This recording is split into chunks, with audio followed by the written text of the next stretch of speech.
전국 곳곳에서 신규 집단 감염이 발생하면서 또다시 신규 확진자가 500명을 넘어섰습니다. 뚜렷한 감소세가 나타나지 않는 가운데 방역당국은 현재 수도권 거리 두기 단계 연장 가능성을 언급했는데요. 네, 코로나19 브리핑 고려대학교 약학대학 김정기 교수 전화로 연결해서 자세한 이야기 나눠보겠습니다. 교수님 나와 계십니까? 네, 안녕하세요. 네, 신규 확진자가 또 500명대를 기록했습니다. 이 중 지역 발생 확진자 수도 500명을 넘었는데요. 현재 상황부터 짚어주시죠.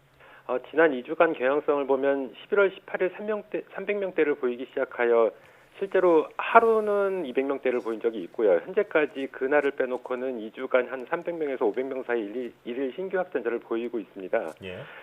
전체적인 경향성도 두 차례 등락을 보이긴 했지만 계속 증가하는 방향이고요. 네. 더군다나 오늘 브리핑에서 방역당국도 밝힌 바와 같이 최근에는 수도권 이외 지역에서도 환자 발생이 증가하고 있는 추세거든요. 적어도 이러한 추세는 한동안 이어질 가능성이 높고 1000명 수준의 하루 일일 신규 확진자가 나타날 가능성도 현재의 경향성이나 방역 조치, 수능이나 연말 등과 같은 사회적인 위험 요소, 그리고 계절적인 요인 등 이러한 복합적인 요인 등에 의해서 충분히 가능성이 있다, 이렇게는 보고 있습니다. 네. 비수도권 지역에서도 집단 감염이 일어나고 있기 때문에 우려가 큰 상황이다, 이렇게 말씀해 주셨습니다. 중대본은 거리 두기를 격상한 효과가 이제 곧 나타날 것으로 기대하고 있는데요. 교수님 생각은 어떠십니까? 수도권 사회적 거리 두기 1.5단계가 시작된 건 2주 전인 지난 11월 19일이고요. 2단계로 격상한 건 약 10일 전인 지난 11월 24일이거든요. 예. 보통은 사회적 거리 두기 효과가 나타나기 시작하는 시점을 약 일주일에서 열흘 정도로 보고 있는데 통계적 수치만 본다면 1.5단계 시행 후 일주일인 11월 23일 날 최대 감소세를 보여 전날 300명대를 보이다가 271명 확진자를 나타냈거든요. 예. 2단계 격상 후 일주일 후인 11월 29일부터 12월 1일 사이에는 500명대에서 400명대로 감소한 적이 있습니다. 그래서 이 부분을 사회적 거리두기 효과로 볼 수도 있는데 공교롭게도 이때가 주말이었기 때문에 진단검사 수 감소에 의한 일시적인 착시 현상으로도 볼 수가 있다, 이렇게 보고 있습니다. 예. 어찌됐든 그제 어제 다시 500명대로 증가세를 보이고 있기 때문에 이런 부분들을 종합해 보면 적어도 1.5단계의 효과는 거의 없었고 2단계의 효과는 조금 더 지켜보긴 해야 되겠지만 아무래도 미비할 가능성도 있지 않겠느냐, 이렇게는 생각을 하고 있습니다. 그렇군요. 자, 그런데 지난 8월 2차 유행과 지금의 3차 유행은 규모와 패턴이 조금 다르다고 하는데 어떤 차이가 있는지 또 지금이 더 심각한 상황인지 궁금합니다.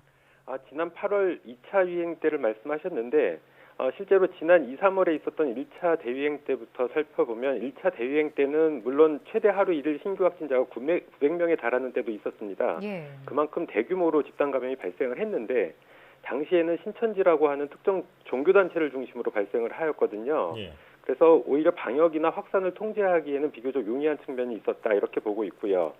말씀하신 지난 8월 2차 대유행 때는 당시에도 사랑제일교회라고 하는 특정 종교단체를 중심으로 시작이 됐고요. 그 다음에 이런 부분은 실제로 1차 때와 유사성은 좀 있고요. 예. 바로 뒤이어 일부 신도들이 서울 도심 집회에 참석하면서 약간은 전국적인 확산을 보이기도 했습니다. 근데 기본적으로 말씀드린 것처럼 1차와 2차 때에는 동일 집단에서 발생을 주로 했다라는 동일성을 갖고 있는데 이번 3차 대유행 같은 경우에는 특정 동일 집단에서 발생하고 있는 게 아니라 전국적으로 다양한 시설 집단에서 동시다발적으로 발생을 하고 있거든요. 네. 물론 규모는 과거 때보다는 규모가 좀 작은 경향성은 있습니다만 이렇게 동시다발적으로 발생을 하고 있기 때문에 과거 1, 2차 때보다는 훨씬 더 심각한 상황이다, 이렇게는 보고 있습니다. 예. 네. 무엇보다 감염원과 확산지가 워낙 다양하기 때문에 지난 두 번의 대유행보다는 더 심각한 상황이다, 이렇게 볼 수 있겠습니다. 자, 결국 방역 당국이 수도권 거리두기 2단계 플러스 알파 조치를 다음 주까지 연장할 수 있다고 말했습니다. 적절한 조치라고 보십니까? 일단 2.5단계로 격상하지 않는다면 연장하는 게 맞다라고 보고 있습니다. 어제도 말씀드린 것처럼 기본적으로 당초 2.5단계로 격상하지 않고 2 플러스 알파라고 하는 새로운 사회적 거리두기 단계에 없는 조치를 취하고 있는 점은 현재 어떤 심각성을 고려해 볼 때 부적절하다라고 기본적으로는 생각을 하고 있고요. 예. 이러한 배경에는 오늘 수능이 있었고 실제로 지금 수능이라는 큰 변수가 있기 때문에 수능 일주일 전 그리고 일주일 후가 가장 중요하다, 이렇게는 보고 있습니다. 예. 더군다나 그 이후에도 각 대학별로 논술이나 면접 등 그 이후에 입시 전형들이 남아 있기 때문에 이 부분도 상당히 우려스러운 부분이다 이렇게는 보고 있습니다. 예. 말씀하신 것처럼 이런 상황 속에서 수능이 치러지면서 수능 이후에 감염 확산 차단이 중요해졌습니다. 수험생과 수능 감독관들은 어떤 점을 주의해야 할까요? 적어도 일주일, 가능하면 2주 동안은 코로나19와 관련된 어떤 임상 증상이 나타난지를 예의주시할 필요가 있고요. 예. 만일 감기 등 코로나19 등 간에 호흡기 증상이 나타나면 바로 선별진료소를 방문하셔서 진단검사를 받을 필요가 있다 이렇게는 보고 있습니다.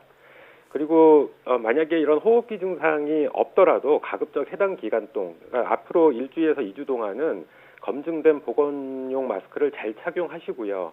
그리고 지인과 식사를 하거나 음료를 마시는 등 마스크를 벗게 되는 환경은 피하시는 게 가장 네. 바람직하다 이렇게 보고 있습니다. 네.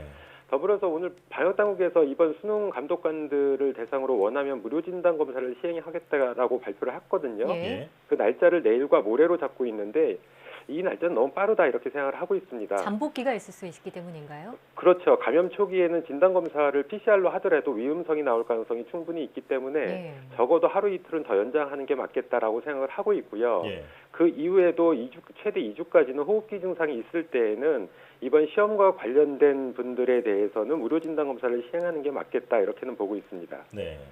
조금이라도 증상이 나타나면 바로 검사를 받아보는 게 중요하겠습니다. 이어서 백신 이야기도 해보겠습니다. 영국 정부가 세계 최초로 화이자의 백신 사용을 승인했습니다. 그런데 유럽연합에서는 이 결정에 대해서 비판적인 의견을 냈다는데 어떻게 된 건가요? 말씀하신 것처럼 현지 날짜로 어제 영국 정부가 화이자 백신에 대한 승인을 했는데요. 이 부분에 대해서 유럽연합이 너무 성급했다라고 비판을 하고 있는데 이러한 비판의 배경에는 충분히 검증이 안 된 상태에서 승인을 했기 때문에 다른 나라들도 화이자 백신을 긴급하게 승인할 가능성이 있다라고 하는 데에서 나오고 있거든요. 그런데 백신이든 치료제든 특정 의약품을 승인하는 거는 그 해당 국가의 보건당국과 해당 국민들의 합의에서 진행되는 사안인 만큼 예. 이를 비판할 필요는 없다 이렇게는 보고 있습니다. 특히나 영국 같은 경우에는 유럽 국가들 중에 코로나19 상황이 안 좋은 대표적인 나라 중에 하나고요.